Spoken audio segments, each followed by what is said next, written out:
തൊഴിലുറപ്പ് തൊഴിലാളികൾ കുത്തിയതോട് പോസ്റ്റ് ഓഫീസിന് മുന്നിൽ മാർച്ചും ധർണയും സംഘടിപ്പിച്ചു. ആയിരക്കണക്കിന് തൊഴിലാളികൾ പങ്കെടുത്തു. NREG workers union Aroor area കമ്മിറ്റിയുടെ നേതൃത്വത്തിലായിരുന്നു പ്രതിഷേധ സമരം.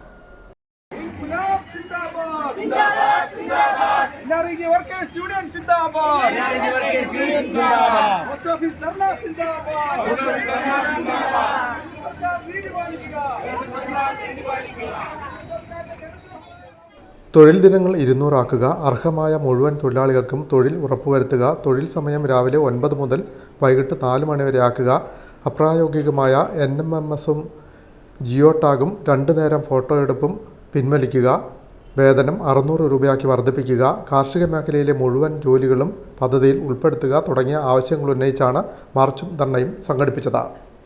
NREG വർക്കേഴ്സ് യൂണിയൻ ആലപ്പുഴ ജില്ലാ സെക്രട്ടറി PP സംഗീത ഉദ്ഘാടനം ചെയ്തു.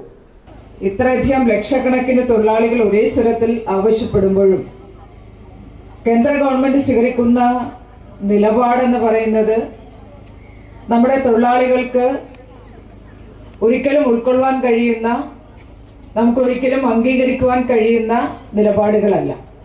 അരൂർ ഏരിയ പ്രസിഡന്റ് സുപ്രിയ രാകേഷ് അധ്യക്ഷത വഹിച്ചു.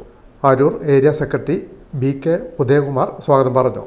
PK Sabu, NB Shibu, CT Vinod, Anitha Soman, R ജീവൻ, മോളി Sugunanandan, R Anilkumar, Geetha Shaji, NK Surendran, TV Santhosh Kumar, SI Sharif, Benzy Raghavan, Smitha Shabu, Jaimol, MG Rajeshwari തുടങ്ങിയവർ സംസാരിച്ചു. വിൻമീഡിയ ചേർത്തല.